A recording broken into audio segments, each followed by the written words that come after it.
Thank you, everybody, for coming. And let's start this panel, which is part of our project, Bridge Forum, of the association The Bridge. And it's a series that started 3 years ago with support of different foundations from Albania and other countries of the Balkans. Or Pan-Balkan associations. And all these series, all these panels, and also this present one, are made in cooperation with ISEC, an international organization of students, especially the Albanian branch. And this panel is also due to the financial support of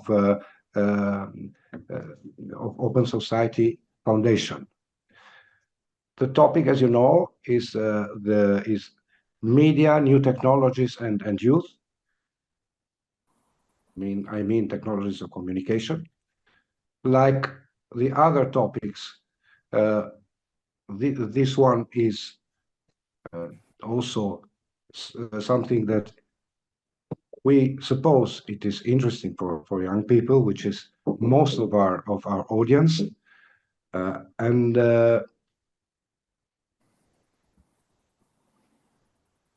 it is a large topic.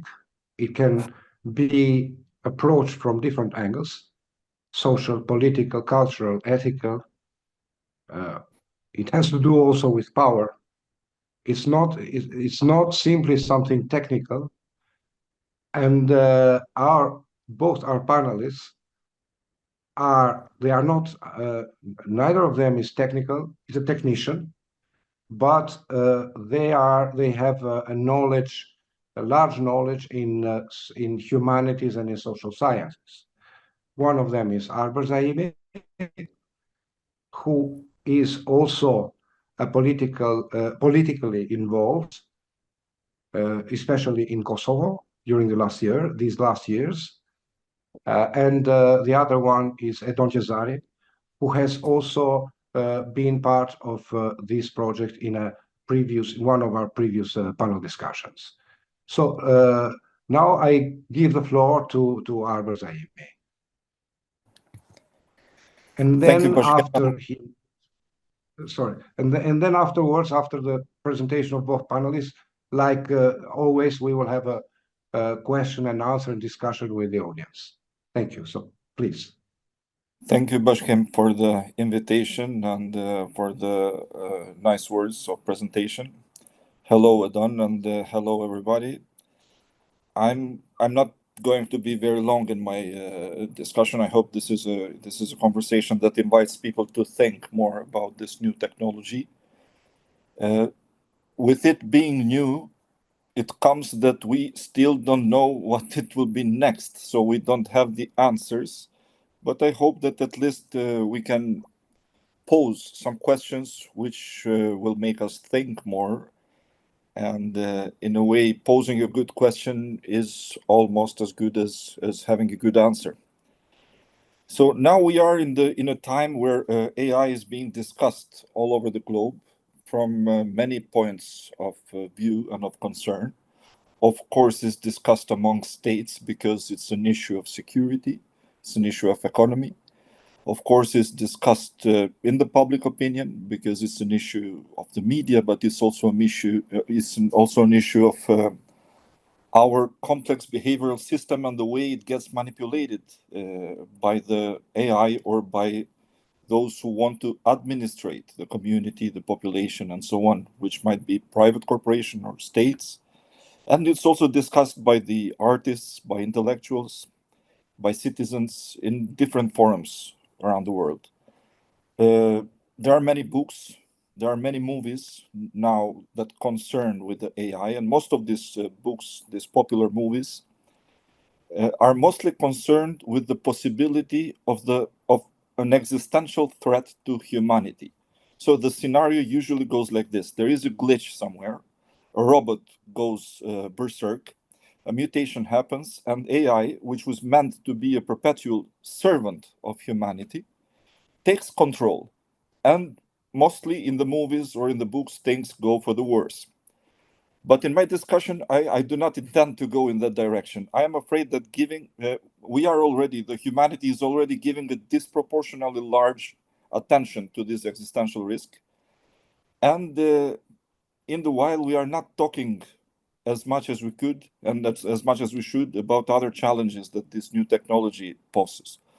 As far as I understand, AI cannot, for the moment, generate consciousness, because even the most advanced large learning machines, which are what we call AI right now, LLMs, like, for example, ChatGPT-4, are actually static without continuous human-driven updates.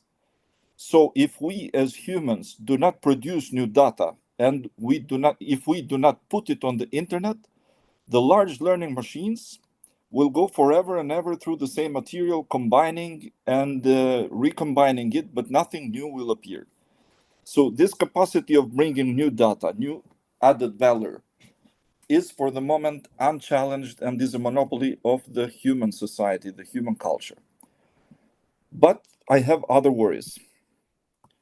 Our minds, our souls are determined by our ability to pay attention and how we pay attention to things. But now it looks like technology, with the help of AI, has somehow or at part hijacked this ability. Are we losing the liberty of controlling our minds and bodies? This is one of the questions that I wanted to pose in this discussion. Are corporations held by AI more able to harvest and manipulate our focus, to impact our behaviors in their profit? Some authors, some researchers are already talking about this, and they put a name to this new phenomenon, this new economy, and they call it attention capitalism. It could be also called distraction capitalism. The use of AI helps or can help those who want to gamify our behavior. So it creates games, or it creates behaviors that work as in a game, that conditions our minds, especially the minds of the youngest, of the children and young people. This is not new, but let's say the volume, the sheer volume is new. This was already the case with television. In the 80s, there was a huge discussion about television. In the United States or in Europe, it was French sociologist Pierre Bourdieu in Europe, or American educationalist Neil Postman, who talked about television. Neil Postman, for example, said that television conditions our minds to apprehend the world through fragmented media pictures and forces other media to orient themselves in that direction. Now, this was in the 80s about television, but imagine this attention drawing capacity, how much it is multiplied by the internet, and how much more it can be organized in a more effective way by AI in controlling ways that can be crushing for human individuals and for their freedoms. I read an OECD study which was published in December 2024, which means 5 months ago. And this study was researched in 31 countries, amongst the most developed countries in the world, most developed economies. And it has 16,000 respondents, which means it was a very large study across all genders and ages and professions and so on. This study showed that two very basic and very important abilities of human beings in our modern life, which are literacy and numeracy, are falling in most of the countries where the tests were conducted. When I say most of the countries, I want to make it clear here, only Finland showed actually improvement in both capacities. All our other countries were showing a falling percentage in terms of abilities of their citizens to understand by reading and to express themselves by writing. What is interesting, literacy and numeracy was shown as falling even amongst those who have university education or higher, which means that even people who already have a university degree or have conducted higher studies are showing now less ability to understand written texts compared to people, let's say, 30 years ago. There is a correlation of this falling of percentage with the increasing numbers of people who use internet application and AI. I'm not trying to make it sound as casual. I'm not saying that the increase of usage of internet and AI causes this falling of literacy and numeracy abilities, but there is a clear correlation. Our moment, in the large sense, in a global sense, our moment looks like already like the beginnings of a new post-literate society. But it's not like we are going back to pre-literacy before the invention of texts and written words and so on, because pre-literacy was organized around the cult of memory. In pre-literate societies around the world, those who were knowledgeable, the wise persons, the medicines, the judges, the theologians, the storytellers, they learned thousands of verses that could be repeated truthfully from generation to generation. This was supplanted by writing. So, in a sense, when writing was invented or where literacy happened, we already invented our first system of AI, of artificial intelligence. So, in a way, books are primitive data banks. Now we have USBs or data banks, but books are somehow the same. We put our memories outside ourselves, we outsource it, and we keep it there. We don't have to memorize anymore, but we keep it there forever. But now it seems that we have outsourced not only our memories, but also our systems of memorizing and of paying attention, on focusing on things. And we are also outsourcing our abilities to express ourselves in written texts or to understand these written texts. According to the same study from the OECD, 1 in every 3 adults in the United States had the ability to understand written texts, same as those who are expected by a 10-year-old child, which means very low capacity to understand written texts. And things are not much better in other countries. We are outsourcing also our abilities to calculate and to number. So, and this, it's very interesting, it was shown in the study, this was also connected to the mental health of the people. So by lowering the capacities to calculate, to number, to understand the written text and so on, there are increased dangers to the health of these people. Now, where will this is another question that I want to pose, where will this lead humanity? If measures are not taken accordingly as far as education, and here I mean human culture and society, are concerned. So I will not be longer. I will end it here, hoping that my short discussion was interesting enough and made some of you think and reflect about the impact of AI in human culture, education, and literacy. And how should we approach this in our societies, communities, families, and so on? So this is the moment that we are going through. We are outsourcing many things that before were expected by a human being. We are outsourcing our capacities of memorizing, our capacities of understanding, of calculating, of communicating, and we are becoming more and more apt to be controlled and to be manipulated for the profit of corporations or for the interests of states and political actors. This is the moment that we are going through. I think that the best way to approach this moment is through thinking about education and how can education respond to these new challenges. I don't have the answers, but I know that in moments of technological revolutions, when new technologies, which are radically new in a way, like AI, come into being, of course, societies have to bring new ways of organizing themselves to answer to these new challenges brought by new technologies.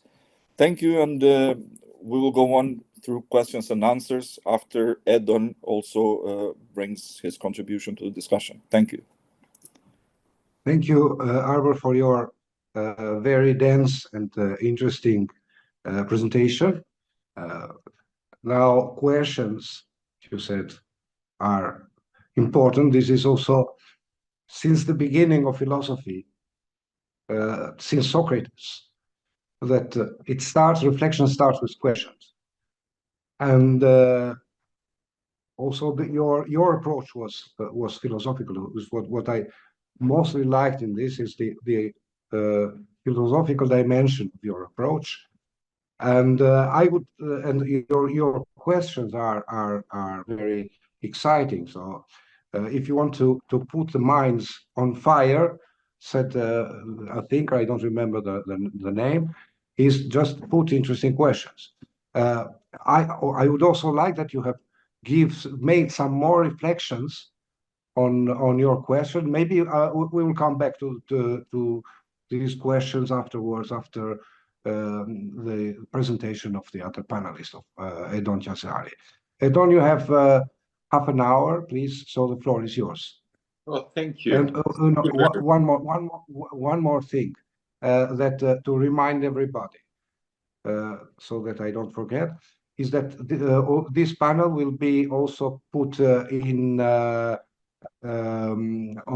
be published on YouTube afterwards. Today there are only Albanians, but we will have, I think, a larger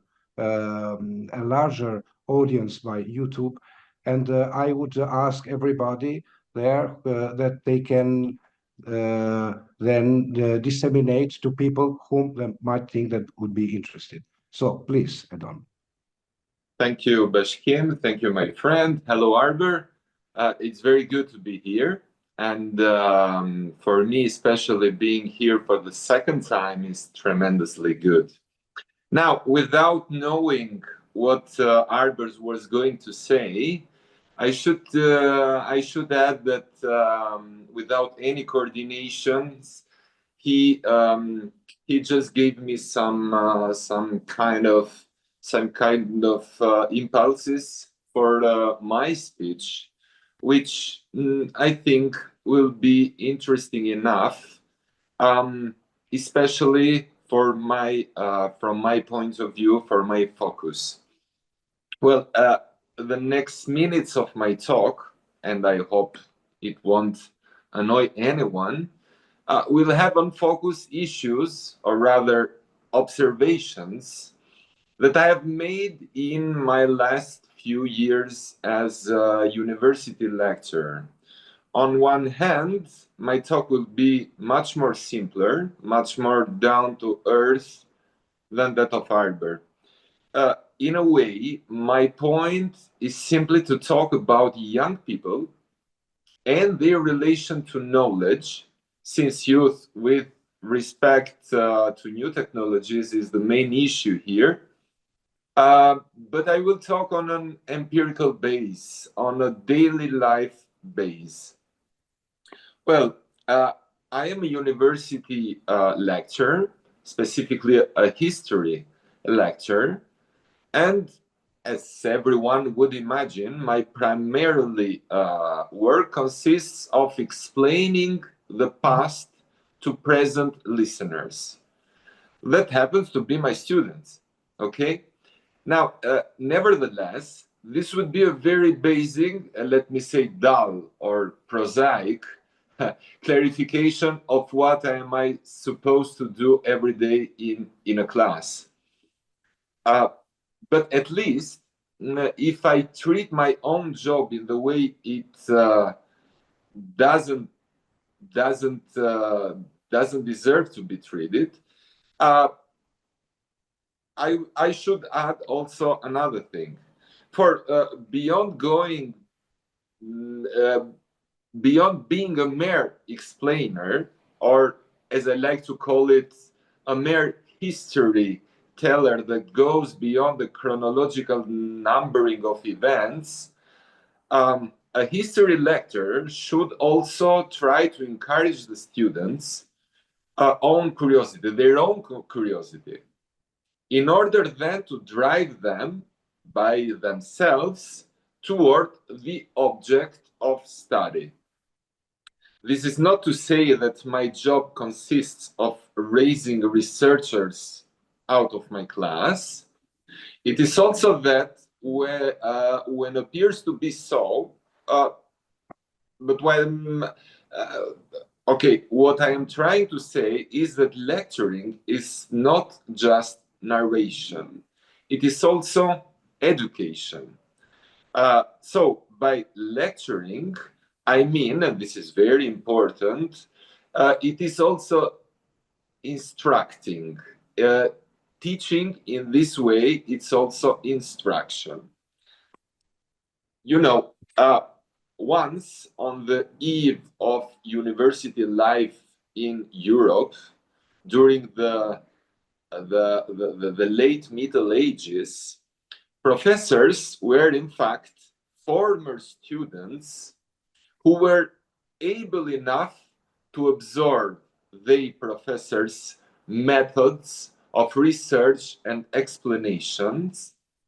And then these professors, these former students, were brave to the point of contesting the authority and confuting, let's say so, their professors' arguments. So by doing so, they would attract their peers and grab them. In a way, during those old days, the professor's role resembled, maybe this analogy is not perfect, but I will say it somehow. The professor's role resembled that of a scorpion.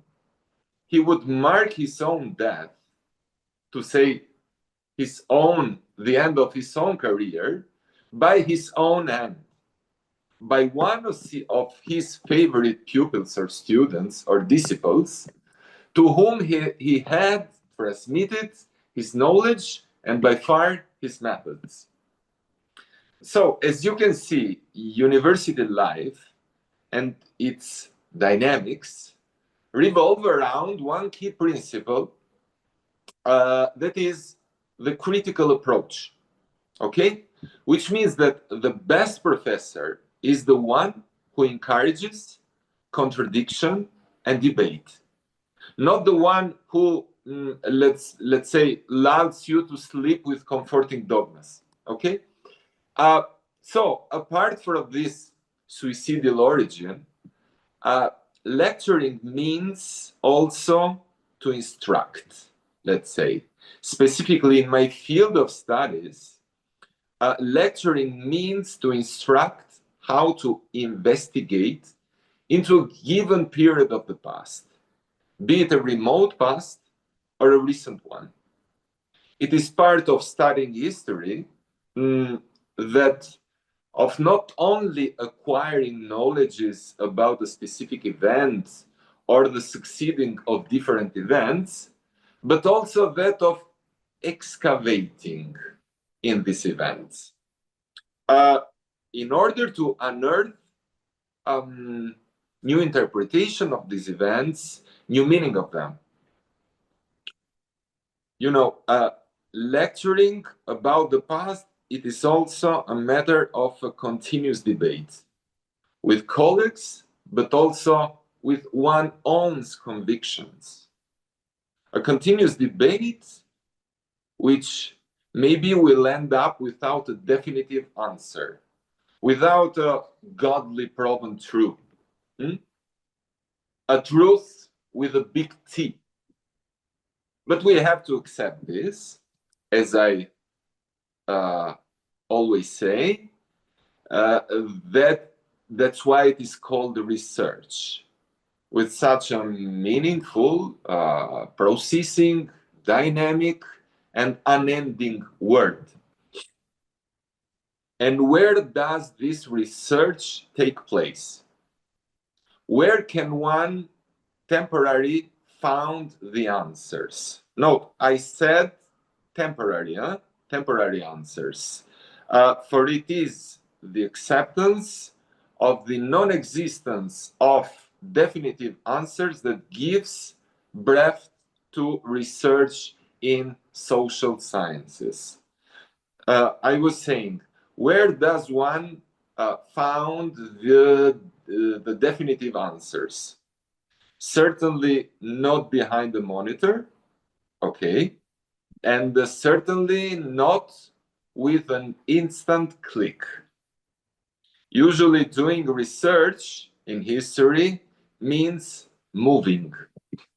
Moving in the physical sense of the word. Going to libraries, where there may be volumes of books that no one has ever turned into PDF. Going to archives, where there are millions and millions of pages and documents that no one has ever read. Going to places, physical places, where only by seeing with one's own eyes and touching maybe, and breathing the scent of those places, interviewing people, can one understand a certain material, human culture? Can one glimpse some traces of a particular past? Okay? So there it is. There it is. Perhaps we have never fully considered how fundamentally important physical movement is for modern humans.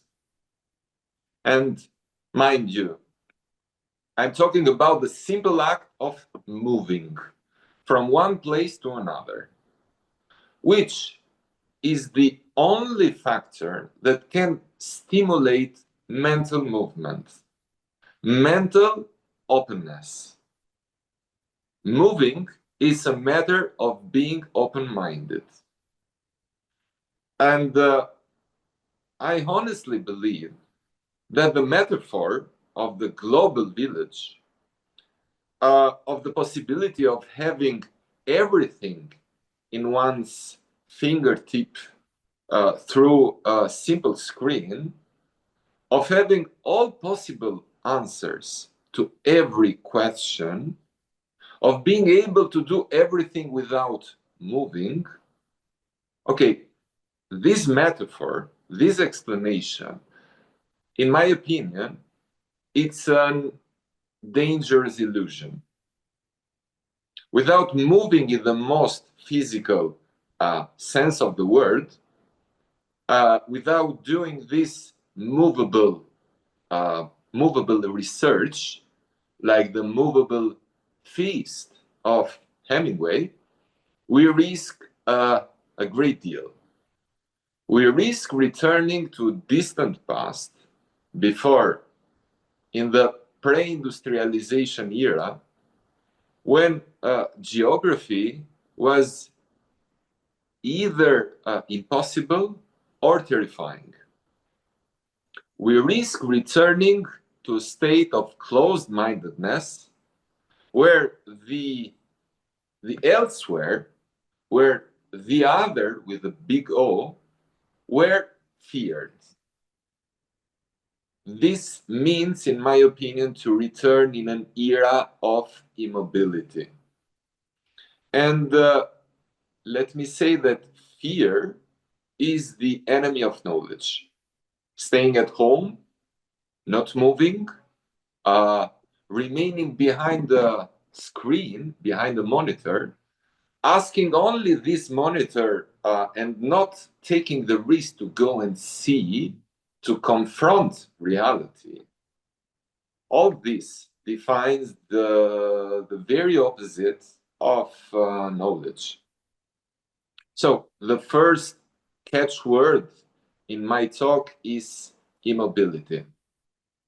Then there is another development, if I should call it that. There is another development which, in my opinion, has negatively affected the relationship between young people, between youth, and new technologies in our time. I notice it almost always in class when students ask me questions, especially when the question requires a certain level of complexity, and the answer can never be a quick one, a simple one, a shot. When the answer must unfold through explanations on different layers, different stratas of explanations, it requires time.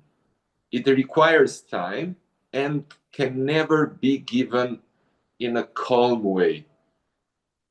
A famous philosopher once said that in speaking, in the process of speaking,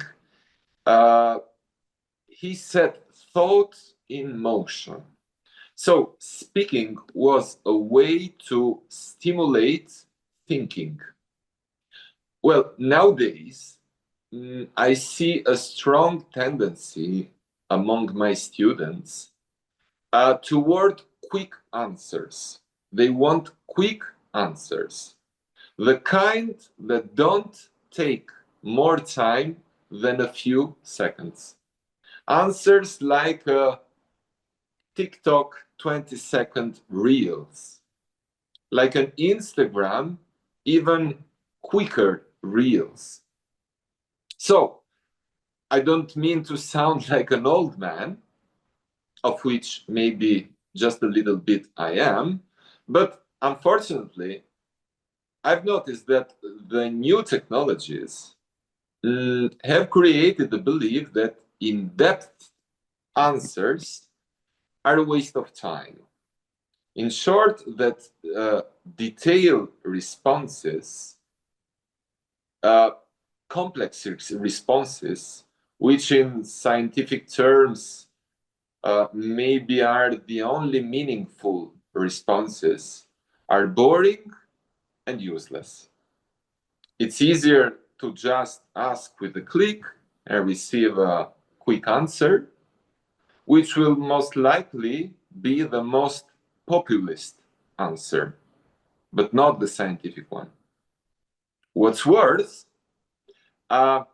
is that this fast, direct question-answer relationship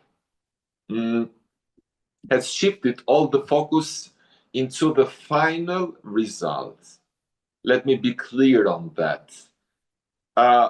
Everyone wants the answer as fast as possible without understanding and without even wanting to know the critical process that led to the answer. It is the final product that is fascinating. It is appealing, rather than the critical means of obtaining the final product. Which means that in the end, what people are interested in are just informations in the most superficial sense of the word, factual sense of the word, are not interested in knowledge, in the difference of knowledge that maybe in the English word it is not very explainable. The difference between savoir and connaissance in French. The kind of knowledge I spoke about when I referred to the development of university civic life in late Middle Ages.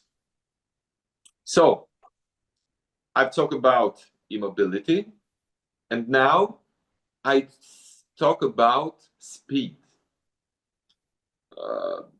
There are two major risks that I see in the current relationship between youth on one hand and new technologies on the other, or rather in their direct relationship, immobility and speed. It may seem strange coupling with these two factors, It may be it may be seems rather strange that these two factors coexist, like twin traits of our era. But we are well aware that we live in an era of paradoxes, and paradoxes are possible.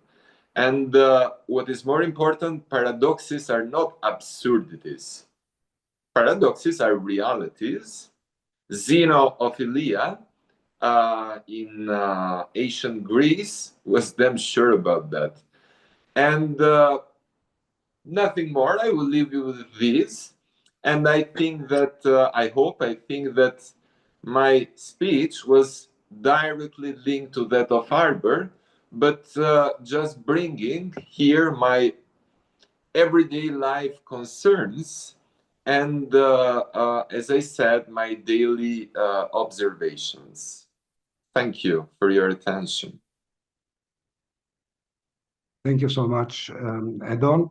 In fact, it was, as you said, that it is as if you had coordinated previously with one another. Yeah. And we didn't, and this is beautiful. And they were complementary somehow, I think. Yeah. Now, the audience, if there are questions from people who were listening, who are following this panel. Well, in the meantime, until some question might come from the audience, let me start with a question of my own. First of all, one addressed to Arbër, related to one of the questions that you put, that you said that I will leave with no answer, and maybe later we'll discuss. The one that, where are we going?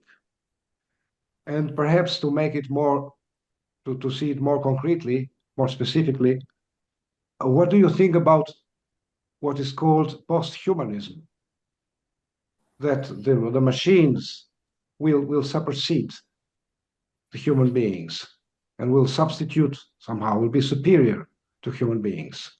This utopia or dystopia, whatever we could call it. Well, I have a certain sympathy for post-humanism in philosophy. It's let's say, it's not a school of thought, but it's a direction of thought, which tries to say that there is nothing special in being human, in a way, and that conscience is not about humanity alone, but it could be outside of humanity and so on. It, of course, has some dark possibilities that can develop from it, but I don't see that this risk is present right now and coming from the AI developments. So, I mean, in my understanding, I don't see that the robots are near to a point that they will come up and get the power and so on. What I see as a real risk, and here I also take it a bit from Edon's discussion, is something very historical. So it's inside the history of humanity. This risk comes again and again, each time that we have a new technological revolution. So we know that history in many ways sometimes is dialectic. It brings good things via bad things, or it brings bad things via good things, and so on, to put it very simple. But we know that, for example, with the technological revolution that happened in Northwestern Europe in the end of the 18th century, it also came wild capitalism and oppression of workers that we know from studies that we have from the time, but also very violent revolutions in countries of the world and so on. And then with the transport revolution that came with the trains and with the discovery of combustion motors and vehicles and so on, and cars with oil and so on, and then airplanes, then we had the most massively violent wars that humanity ever experienced in the beginning of the 20th century. So these new technologies, of course, bring many good things for everybody, for the people, for all of us. and we enjoy these good things. But it also comes with many risks and with many dangers, which are very actual. And why is it so? Because I think that these technologies, first and before all, are also technologies of control. All of these technologies, even the invention of trains, for example, is a technology that controls a specific sector of human activity. When it comes to AI, I already mentioned some of the, let's say, behaviors which are controlled or tried to be controlled by this new technology. And those who control are not always for the good, and are not always transparent, and are not always checked by a wider process and society. Sometimes are with very narrow agendas trying to accumulate power or wealth and so on and so on. So now this is the moment which makes me wonder, are we able in this moment as a society? Now, Edon talked about the perspective of a historian that he is. And we know, for example, that politicians and political power, so to say, in many countries or in all countries of the world, have tried to influence historians and history, and to somehow to write history. And many times they even succeeded in writing official histories for many countries and for many organizations and so on. But I also would like to say that there is no good historian which brought let's say, developments and innovations to the science of history. There is no good historian which didn't impact politics. So historians also impact politics. Now, where do I want to go with this? Many people, I work with young people. I'm not a teacher, I'm not a university teacher, but I work with organizations and politics, and I also work with many kind of organizations and communities and so on. So I work with young people. Many people now are in this situation where for many things they go to ask, first they ask Google, now they ask ChatGPT and so on. And ChatGPT will give you a version which it collects from what people put in the internet. It is a large learning machine. It's a machine which gathers data from that were put by other people in the internet, and the data which comes up as most in vogue, most popular for the moment, shows up first, and it gathers it and it gives it, it prioritizes it when it gives you an answer for what you ask the AI. So the position in this case of the historian is somehow delegated, is taken up by the AI, by this large learning model. The first thing that comes into my mind is that it can be controlled by political agendas, and it will impact other political agendas. Because, as I said, not only politics impacts history, but historians impacts politics too. So it will impact other political agendas. Who is in control? For the moment, it's not the citizens, it's not the people. Of course, I imagine that in 30 years or in half a century, this new technology will be democratized. This is what I want to see in the future. It will be much more in control of democratic processes and institutions. This is what I ask in my discussion. But for the moment, it's very dangerous. The answers that come in your laptop, it could be neutral, but it could also be somehow doctored, and you are not able to know, you are not able to understand. The second danger is that being it automatic motor, which gathers knowledge and serves it to you in a fast food way, it cannot bring any new innovation. It has no synapses that will connect to bring some new idea. It will just repeat by recombining the same old knowledge. But this is now how humanity proceeded in its history. This is how it is not how history developed. It is like we put a stop to the evolution of the thought, of science, of the knowledge, and so on. So these are the two risks that I see. As when it comes to posthumanism, I know that already that there are, for example, chips that can be put in your connected to your brain and so on.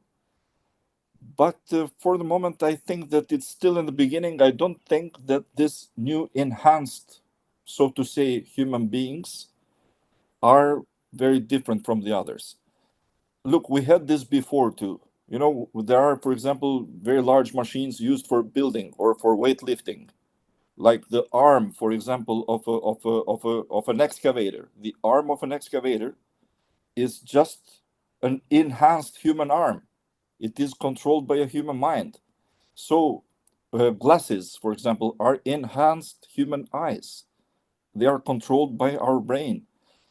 Optical glasses, I'm talking about them. So even this new enhancing of human capabilities, for the moment, I don't see it as operating independently of human conscience. Therefore, I don't see it as a great risk. I don't see it as an era where the superhuman of Nietzsche will appear, reducing all of us, other people, in underhuman and so on. I don't see that risk happening right now. It could be in the future, but I don't think that this is the most preeminent risk right now. And sorry for taking too long. No, it's okay. Thank you. Now, about what you said, that you believe that in the future it will be democratized. At the beginning, when the first social media appeared, there was a big hope that communication will be democratized. It will not be the monopoly of certain established media like television or the great newspapers and so on. So it will be at the reach of anybody. Now we see that behind this, we see more and more, we are already aware that behind all this social media, there is a very centralized power of very few people, and which put through these instruments, they put under control, they gather information and so on, and they use. Now, where is the basis of your hope that in the future they will be democratized? Well, I try to be optimistic. I want to say still it's not a very new problem. We know from before, from philosophers, from historians, from economists, that the tools of production belong not to those who use these tools to produce something, and the social medias or the internet is a tool of production, but belong to the owners. So it's not enough for me, I have this phone, this is a tool of communication, a tool of production. I make content with this phone and I upload it on the internet, but I do not own this phone. For example, this phone can be controlled by authorities which are beyond me. It can stop. Right now, it can stop. And I can do anything about it. It could just, I have to update its program every 2 weeks and so on. But it could just stop. It's not on my control, which means that I don't really own it. I'm not the owner of this tool of production. I'm using it. I produce things by it, but I'm not the owner of the software. I'm probably the owner of the hard tool, but not of the software, which is a very essential part of the tool, and which is how it is controlled, actually, and how it is made productive. What makes me be optimist in the future? I think that human beings have this capacity to organize in front of danger. And danger is, let's say, it's made evident right in this moment, right now. I don't think that's why I also tried to make myself distant from this kind of catastrophic danger of robots taking control of humanity and so on. I don't see this as a real danger. The real danger is manipulating humanity through behaviors, that could be for profit for somebody, but could also crush their liberties or crush their individual abilities and capacities and take away their attention or their power to think freely or to research freely and so on. So this is what I see as the most preeminent moment with AI. I don't think this coming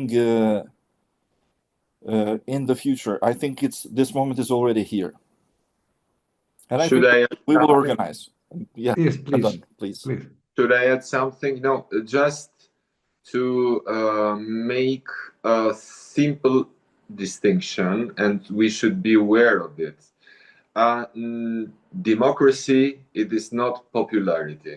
We should distinguish between these two words and these two concepts. Sometimes we tend to make them sound like synonyms. Democracy is a regime, is a process, and I mean it in the most bureaucratic and Weberian term. Democracy is not simply the rule of the majority. It's also the rule of a certain knowledge. So we have democracy as an expression of a popular will, but on the other hand, we have democracy as the expression of some mechanisms which are ruled by a certain education and instruction. I mean, there is the parliament, but in the main course, there are the judges, which are not selected from candidates and voted by the citizens. So we have a popular institution, like it is the parliament, the expression of which it is the government, the executive, and then we have another kind of power, which is it is not elected. And this is how democracy functions, to distinguish it from popularity. In my opinion, as I see things going on today, there is such a great risk of accepting the new kind of civilization which is brought to us by the new technologies only by defining them as the result of being more popular. So we are accepting changes, we are accepting even minor revolutions only because there is a tendency of the majority of the people, or even the totality of the people, to accept them. And this is, I think, the greatest risk of the new technology. They create consensus, and then the consensus is imposed as a rule. Okay? This is really post-human, I mean, or at least it is post-illuministic. Indeed, I think that we are living in the real post-illuministic era. Thank you. Sorry also for being... No, thank you. Thank you so much for the intervention. Just a short comment to what Arbër was saying. So I don't think either that the danger is that more and more sophisticated robots would rule on the human beings, but the other way around, that human beings, there is a danger, or rather a tendency to transform, to reduce human beings in less and less sophisticated, more and more simple robots. That's the danger, or the dangerous tendency that we are living, on my opinion. Now, Arbër mentioned also this the diminishing of lecturer capacity in the United States due to the use of the new technologies of communication. I would like to ask now Edon, who is also a teacher, what is the situation with your students, with Albanian students? Well, I'm not I'm not really convinced if I can talk about the Albanian students departing from my students. Of course, there are many, so maybe they can form a certain average, but at least in my eyes, the situation is not very good. Is not very good because I might appear a little bit old school, but if talking about knowledge and if talking about a certain way of researching knowledge, many things have changed with the introduction of new technologies. So apart from the simpler risk of having a thesis or doctorate thesis which are constructed via I don't know, ChatGPT or artificial intelligence, AI, there is also the risk of not bringing, and I agree with Arbër, in not bringing nothing new. So I usually make this distinction between information and education, departing from the Latin roots of both the words. On one hand, information is to put something. So it's to put a knowledge in one student's mind. Education is to take from it, is to take. So it is the ancient conviction that knowledge is already into us. Knowledge is already into us. The duty of a teacher is, through teaching, through dialogue, etc., is to stir it up, is to bring it up, the knowledge which is already inside us. This ancient metaphor which makes me able to clarify the distinction between what is happening today, that is an era of information, and what has happened for centuries, that were an era of knowledge, clarifies the present day situation. And this is a situation that is here to stay. I fear it's here to stay, because in the end there is a sort of I would call it of pleasure in being pleasured with everything that we already have. So there is not this stimulus in the students to ask for something more. There is this sort of contemplancy of everything that we already have. Okay, thank you. Any questions from the audience? Did you think already? Any question? And if I can add something. Yes, please. Yeah, it connects a lot with what Edon said. And it connects a lot with the main topic that we have, the new technologies and the young people and their impact. When it comes to teaching as a process, there is this process which I prefer, and is teaching by questioning. It was started probably by Socrates or Plato, and it was codified by the very famous psychologist and pedagogue of education, Jean Piaget. But the problem is that with AI, if we are going to, as it is right now, it could be better in the future, but as it is right now, if we are going to use AI as a tool of learning and teaching, the problem is that it's usually answer oriented. So you put in your motor of AI the question that you have consigned by your professor at the school, and it will give you an answer, and you focus in learning that answer. Basically, you are focused, all of your learning process is focused on finding a good answer and building elaborate answers which sound original, authentic, not taken from AI and so on. So you are very much focused in constructing an answer.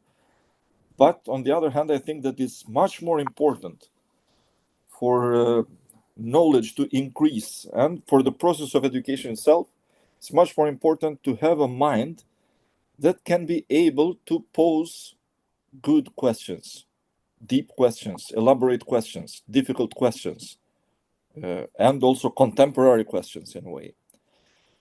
It could also be better also for the development of the AI. I mean, AI, as I said, is static if there is no input from human minds. And this input is much more helping when it comes in the mode of a very good question. But it doesn't help it. It's focused on answers, and people now, they want a very short-term satisfaction from many processes. They want to eat the cherry before of the whole cake. So they are focused on these answers, and I think this is also a very large impediment. It's a barrier for their individual growing in a way. So this is what I had to say. So thank you. If I can answer just in a few seconds, can I, Bashkim? Yes, please. Okay. We have plenty of time. As I am by myself, usually I do use AI in the form of ChatGPT. In my opinion, we have to think about one thing. There is not a question-answer process in AI. There is a request-response process, and it is very important to make the distinctions. Today, I'm talking very much about distinctions, about terminological distinctions, but maybe in our era, the differences between words and the difference between what is lying behind the simply appearing text is fundamental, is paramount. So a direct relation between a question and an answer imply also the continuing of this process of other questions, other answers, everyone which is its own identity. Well, it is different. It's very different when we deal with requesting and responses, because requesting and responses cannot have identities separated one from the other. And this mixing of them, mixing of identities, maybe is the biggest risk in confusing question answers that are part of human relations and requesting responding that are part of the technological relations. Okay, thank you. Now, to what you said before, the key concept in your discourse was immobility. Yes. So let's say, and the eternal here. Immobility, sorry, Bashkim, immobility and speed. They are both. Yes. That's why I clarified in the end that it might sound like a paradox, but they are twin characteristic, twin features of our era. We are very speedy in processing everything, but in the meantime, it's a kind of speedness that doesn't need from us to move, doesn't need from us to move from a place to another, doesn't need our motion. Okay, thank you. Now there is a question for Arbër. Arbër discussed how artificial intelligence might hinder people's ability to write and remember. However, artificial intelligence would not support humans in creativity. Given this information, would you say artificial intelligence would support the potential to enhance human creativity by automating routine tasks? And if so, wouldn't focusing on education that is centered towards building that creativity balance the issues mentioned to a certain capacity? Very intelligent and complex question. Please, Arbor. It's a very good question, and thank you. I don't see the name, but thank you for the question. Well, I didn't say that it will not support, or it would not support humans in creativity. The name is Adi Salem. Thank you, Adi Salem. But I would like to say that AI, for the moment, what I said is that AI, for the moment, without the human input, is static. It cannot create by itself. So, and this I said in order to bring away all of those fears that the AI may take control and so on. Humans are in control. Then what the other thing that I said, the next step is that the humans that are in control are not all of us. We are given, most of us, we are given channels like my phone or like my application in the phone and so on. We are given channels to use these new technologies in models which are prepared to have a limited impact and a limited result. We are not in control for the moment, in the sense that we don't own these models. For example, let's take just an example that everybody knows, the social networks. It's taken for granted that it is free and everybody can have its own account and use it to connect and so on. And actually, most of us do, I think. But we don't own it. At every moment, the owners of that corporation or the other corporation can make it cost to us. And if it's free, somebody else is paying. And who is paying is those who pay for marketing, those who pay for data farming, those who pay for behavior manipulation and so on, who can be corporations, who can be states, who can be all kinds of organizations. So in this sense, I said that AI, for the moment, is static. It cannot create by itself. It is given to us in certain versions for free, in some other versions with a small cost. But what we have is not ownership, public ownership of the AI. We don't have it nowhere in the world. And this is part of the discussion. I think that democracy, in my point of view, is about redistribution or distribution of whatever, of power, of wealth, of knowledge, of emotions, of senses, and so on. It's very connected to art.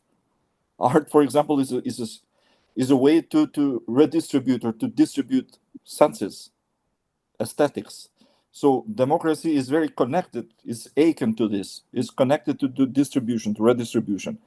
When I want to think about the democratization of AI, is exactly this. AI in the future can be used to help educational processes, to help learning processes, to help creativity processes, to help human beings in their individual and daily lives for many routines which can be, let's say, time consuming or also boring. But for the moment, we don't own that. Somebody else owns that, and it is not very transparent how they use it towards us, because they use it towards the communities, they use it towards human culture, they use it towards everybody. We are already delegating our independent abilities to this new technology. We are delegating, for example, our ability to memorize, I said. We are delegating our ability to express our thoughts by writing, to understand the texts written by others, and also to calculate. We are delegating these abilities to the AI. This happened before too, when the writing was invented. people delegated their capacity, their ability to memorize. They delegated it to writing. They delegated it to books. So, for example, centuries ago, this rhapsodies, very long rhapsodies that were sung by singers with thousands of verses, they were memorized. They didn't know how to read and write. When people learned how to read and write, there was no need to memorize thousands and thousands of verses. You could read it and you could sing the text that you read, for example. So you delegated the capacity, but you still were independent in many ways. What is my question right now is that, are we, by delegating our abilities right now, are we preserving our independence, our individual liberties and freedom? So yeah, that's basically my answer. Thank you for the question. Thank you.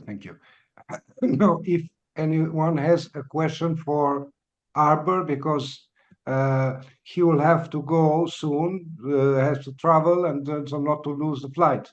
If there is any question to Arbër, I mean. Okay. No question for the moment. So Arbër, thank you so much. I think you can go if you want. At any moment that you would Thank like you to very go. much, Bashkim and Edon, and good luck everybody. And hope it was interesting for all of us. For me, certainly, it was very, very interesting. Thank you so much. Thank you. See Bye. you again. Bye. So I go back to Edon. Yeah. To what you mentioned as the crucial concept, the immobility, which is in parallel with speed, and perhaps speed feeds immobility in a way, right? Now, something else that is brought about by the new technologies of communication, and which I think is, in a way, opposed to history or to historical consciousness. So besides the eternal here, we have the perpetual now, because of the speed of communication and of things that are happening instantly and so on. What do you think about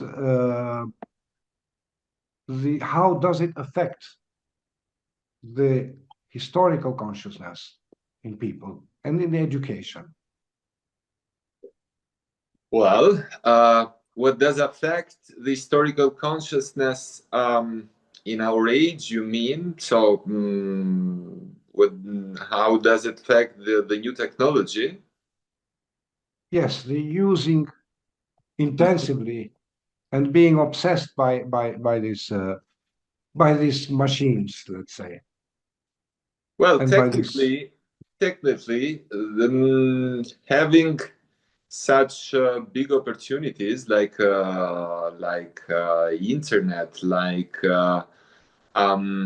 memorizing tools like the new technology would be very effective, very helpful in helping us to memorize more.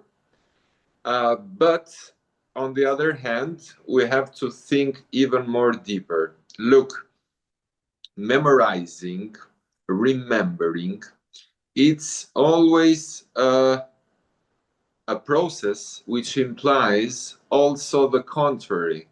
So we memorize something because we arise from the memory other things. We remember something because we tend also to forget other things. There was an essay of young Friedrich Nietzsche during his stay as a lecturer in the University of Basel in Switzerland. He was actually a professor of philology, so history was something that was his daily routine. if I may say so. There was this essay which was called "On the Uses and the Abuses of History for Life." So there was a direct connection in Nietzsche's thought, at least as a young man. He was still in his 20s when he wrote this essay. There is this direct connection, this direct link between history as the past and life as the present, as the current. And he, in that essay, he thought, or he clarified one simple thing, that in constructing history, we tend to memorize things, but in the meantime, we also erase other things. So we remember, in the meantime, we forget. This is doing history. Now, the big risk for today, as I mentioned before, is that having only a basic notion of history, so thinking that history is just having some basic informations or data or a chronology of the past, and not thinking in the meantime that history means, in the second and most important instance, the interpretation of these data, of these events of the past, of these men of the past, of this development of the past. So thinking that history is just remembrance or memory and not research in also what we have tended to forget, but leaving this second process, the second objective, to something like the new technologies, and not doing it from a human point of view, it's very risky. So we tend to construct museums, but we tend not to think of history as a teacher. And there was an old say of Antonio Gramsci, the famous Italian political thinker and philosopher, which said once that